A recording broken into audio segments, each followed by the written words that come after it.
देवर्षि नारद बन गए थे बंदर। सुने यह पौराणिक कथा। एक दिन नारद मुनि घूमते घूमते हिमालय पर्वत पर एक पवित्र गुफा में पहुंच गए। वह गुफा देवलोक समान थी। उन्होंने वहां अपनी तपोस्थली बनाई। यहाँ उन्होंने भगवान विष्णु की तपस्या शुरू कर दी। जब इस बात का पता देवराज इंद्र को चला तो वो चिंतित हो गए। उन्हें लगा कि कहीं उनसे उनका इंद्रलोक का सिंहासन न छिन जाए। ऐसे में इंद्र ने उनकी तपस्या भंग करने का सोचा। इसके लिए देवराज इंद्र ने कामदेव को नारद मुनि के पास भेजा। कामदेव ने वहां पहुंचकर नारद मुनि को तपस्या में लीन देखा। तब उन्होंने अपनी माया से उनकी कामाग्नि भड़काने की कोशिश की। सबसे पहले उन्होंने ऋतु परिवर्तित की। उन्होंने वसंत ऋतु उत्पन्न की और उसके होते ही पेड़ पौधे रंग बिरंगे पुष्प से आच्छादित होने लगे। कोयल की आवाज़ आने लगी। कामदेव ने नारद मुनि के पास अप्सराएं भी भेजी, लेकिन नारद मुनि की तपस्या में कोई विघ्न नहीं पड़ा। कामदेव को लगा कि कहीं उन्हें इस कृत्य के लिए नारद मुनि से श्राप न मिल जाए। उन्होंने नारद मुनि से क्षमा मांग ली। नारद जी ने उसे क्षमा भी कर दिया। इससे नारद मुनि के मन में अहंकार आ गया। वह शिव जी के पास पहुँचे। उन्होंने शिव जी के सामने खुद का बखान किया और शिव जी समझ गए कि नारद अहंकार में चूर हैं। उन्होंने नारद मुनि को सलाह दी कि यह बात भगवान विष्णु से ना कहें। शिव जी को पता था कि अगर विष्णु जी को नारद के अहंकार के बारे में पता चला तो वो उन्हें सज़ा अवश्य देंगे। लेकिन नारद जी तो अहंकार में चूर थे। वो विष्णु जी के पास पहुंच गए।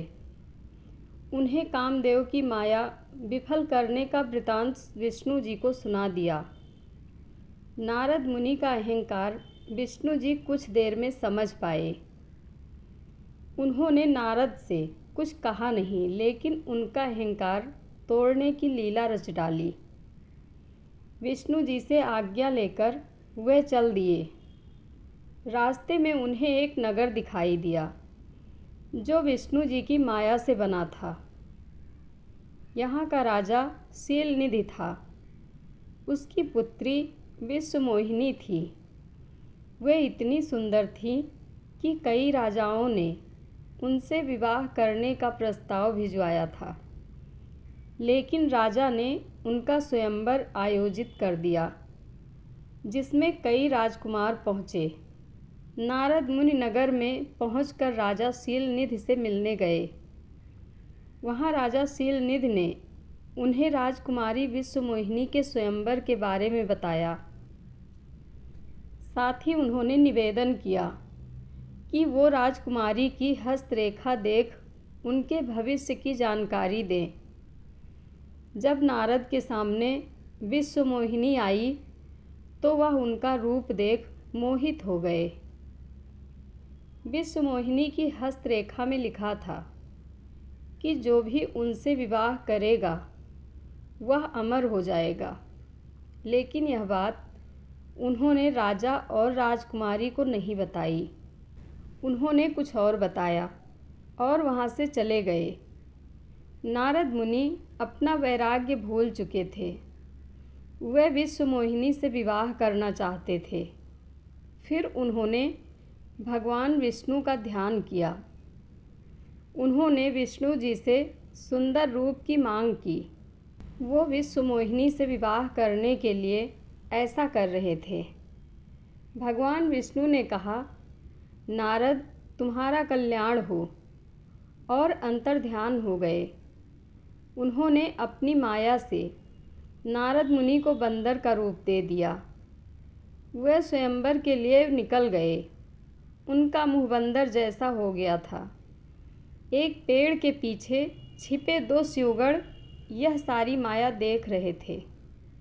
वे नारद मुनि के पीछे स्वयंवर में पहुंच गए। ये दोनों नारद मुनि के पास बैठे और उनकी रूप की प्रशंसा करने लगे। इससे उनका अहंकार और भी बढ़ गया। जब राजकुमारी विश्वमोहिनी वरमाला लेकर आई तो उन्होंने एक अन्य राजकुमार के गले में वरमाला डाल दी। राजकुमारी ने नारद मुनि को देखा ही नहीं। वह राजकुमार और कोई नहीं बल्कि भगवान विष्णु ही थे। यह देख नारद के मन में क्रोध और ईर्ष्या का भाव जाग उठा। इस दौरान शिवगण भी उनका परिहास करने लगे। उन्होंने कहा, ऐसे मुँह को कोई दासी भी ना देखे, जरा जल में अपना मुख तो देखो। नारद मुनि ने जब अपना मुँह देखा तो उन्हें बहुत गुस्सा आया। उन्होंने शिवगणों को राक्षस बनने का श्राप दिया और विष्णु जी से मिलने निकल गए। तब तक उनका मुँह भी सामान्य हो चुका था। रास्ते में उन्हें विष्णु जी मिले। उनके साथ माता लक्ष्मी और विश्वमोहिनी भी थीं। यह देख नारद मुनि विष्णु जी की माया समझ गए। नारद मुनि का क्रोध इतना बढ़ गया था कि वे विष्णु जी को ना जाने क्या क्या कहने लगे। नारद मुनि ने कहा कि उन्होंने उनके साथ छल किया है, इसका परिणाम उन्हें भुगतना पड़ेगा। आपने मनुष्य रूप धारण कर विश्वमोहिनी को प्राप्त किया है। ऐसे में मैं आपको श्राप देता हूँ कि आप मनुष्य योनि में जन्म लेंगे और स्त्री वियोग से गुजरेंगे। आपने मुझे वानर बनाया है, इसलिए आपको वानरों की ही मदद लेनी होगी।